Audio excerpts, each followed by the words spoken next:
Let's go over the story. Foster mom sentenced to 6 years in prison. Hey, so I had to redo this video for those of you who saw it before. I'm stitching this Malibu, Dallas one where he's showing a woman who murdered, a foster mom who murdered a foster kid who was begging to be adopted by the neighbors so that she wouldn't keep abusing him or whatever. This is why you don't call CPS. You're a fool if you call CPS, to put it extremely nicely, because you're serving your child up to be trafficked, molested, abused, or killed. The average person has heard enough about CPS to know not to touch them. Let me give you an example. If you, or a logical example, if you're going to hire a babysitter, say your family's intact or whatever, you need a babysitter, and you hire a babysitter and somebody has an ad, babysitter for, and the cheapest one, like, oh, they're really cheap, let me call them. And they say, okay, I'm just going to come and pick up your kid. What time do you want them back? And that's all you know. Would you hire that babysitter? You don't know who they are, where they're at. They're going to come get your kid and take your kid and hopefully have your kid back. That's just as stupid as calling CPS and having CPS investigate your concerns about the mother or the other parent. If you're a good parent and you have CPS go check out the other parent, CPS might take the kid from both of you and start a juvenile dependency case and get the kid in foster care. There's a whole bunch of crazy, most CPS cases that I see started or a dad's dealing with is because the mom got mad and called CPS. Then CPS goes to the school and takes the kids. Next thing you know, they're both in a juvenile dependency case because the mom is that stupid. There's enough horror stories out there for people to know that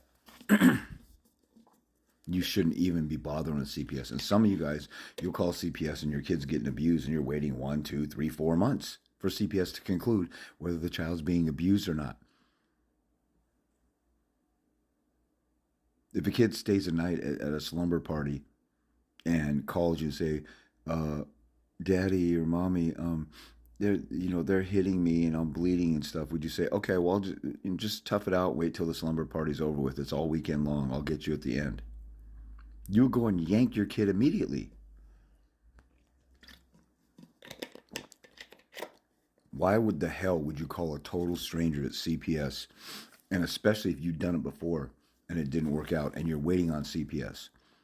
Like I say in all my videos, you are the only one who can rescue your kids. Just like if your kids were in a bad situation.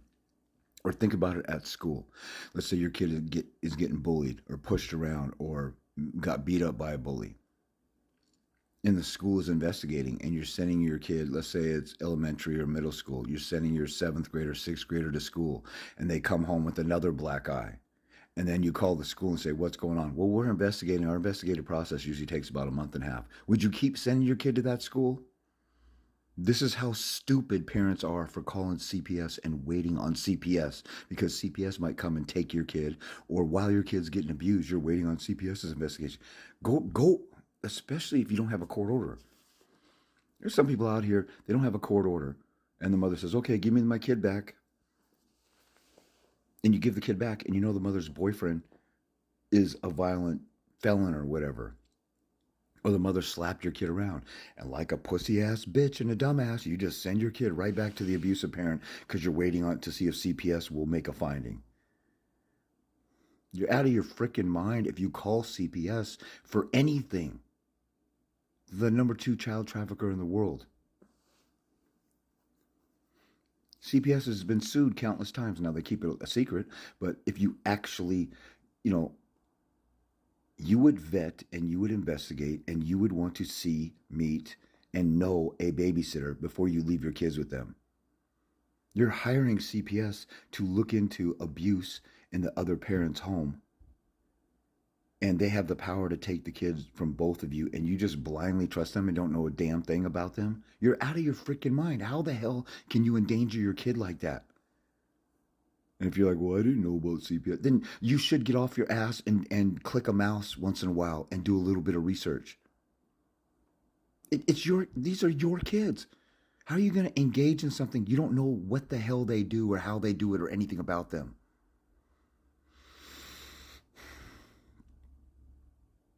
You got to follow your conscience. Like I say in a lot of my videos, when I first called around, um, beginning of my custody battle, I called Goldberg and Jones, divorce lawyers for men.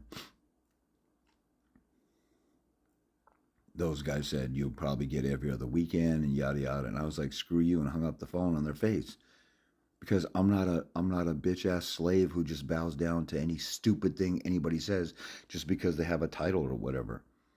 I didn't care that the whole medical industry was telling us to get poked in 2020. I'm not putting some poisons in my body that I don't know anything about. I'm not a dumbass sheep, and neither is my daughter. And now it turns out there's millions and millions of people who got unalived by putting the poison in their body.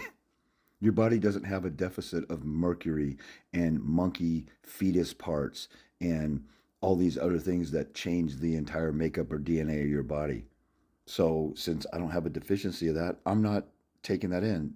Mankind has survived hundreds of thousands of years or however long it's been, tens of thousands of years, whatever, without the pokey pokes and the people who do the pokey pokes. See, I actually read shit. When all that stuff came out, I was reading the stuff and I was researching and I was looking at people who were breaking down the M, R, N, the first letter of the alphabet, trying to make sure no algorithm picks me up. And right from the beginning, I knew that it was poison and there were no benefits to it. Let me say this. Let me tell you this.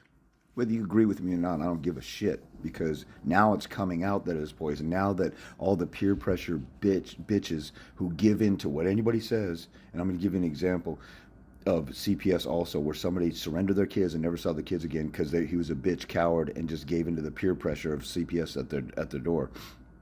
But with this stuff, that stuff that they said was horse gel, and they told people you can't use this to help cure the plague that was going around in 2020. It turned out not only was that horse gel, there's a human version of it and there's a horse version of it, and the horse gel stuff people were using it because they weren't, the human version was canceled.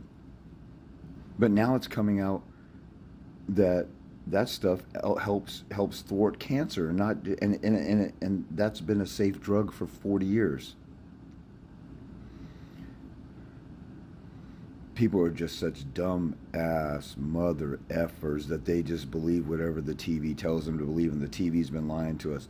So anyway, I do a little bit of research. The people who invented the pokey poke, 50% of their drugs get recalled because they harm people. The biggest one that begins with a P and an F, they were fined $2 billion for lying about unsafe drugs, pretending they were safe. And you know what they do? They calculate the risk and loss. They pump out a drug, they make 10 billion on it, and they get fined 2 billion. They make $8 billion, and they don't care. But dumb mother effer sheep brainless zombies walk around America and they don't even research this stuff. But anyway, that horse paste one, of the 3 drugs that were recommended on the NIH's own website where Fauci works, they recommended 3 drugs: remdesivir, which killed 50% of people in studies on and practicing on humans, killed half the humans that took it. Remdesivir, the one that begins with I, the IV, the horse paste, and then another one. So on NIH's own website, they're recommending that as a drug for the plague, but Fauci is out there saying don't use that. Cuomo's on TV, and all these other people are laughing at people, and then they're stopping people from getting it. You got to do your own research, mother effers. Your life with your kids are online. Anyway, this one guy from Kansas called me one time. He said he hadn't seen his kid in 2 years. I'm like, well, how did you lose your kid? He goes, well, CPS came to the door and said we need to take your kid. And he said, okay. I said, what do people need to come into your home? A warrant? Why did you let them in your home? I don't know. They were CPS. What if they were like a child trafficker posing as CPS with this fake CPS badge? Why would you just hand over? I thought I had to. Now that bitch ass has never seen his kid ever again because he didn't defend his home.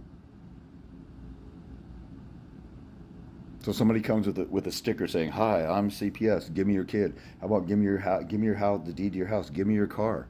You gonna do that too? Stand up and stop following everybody else.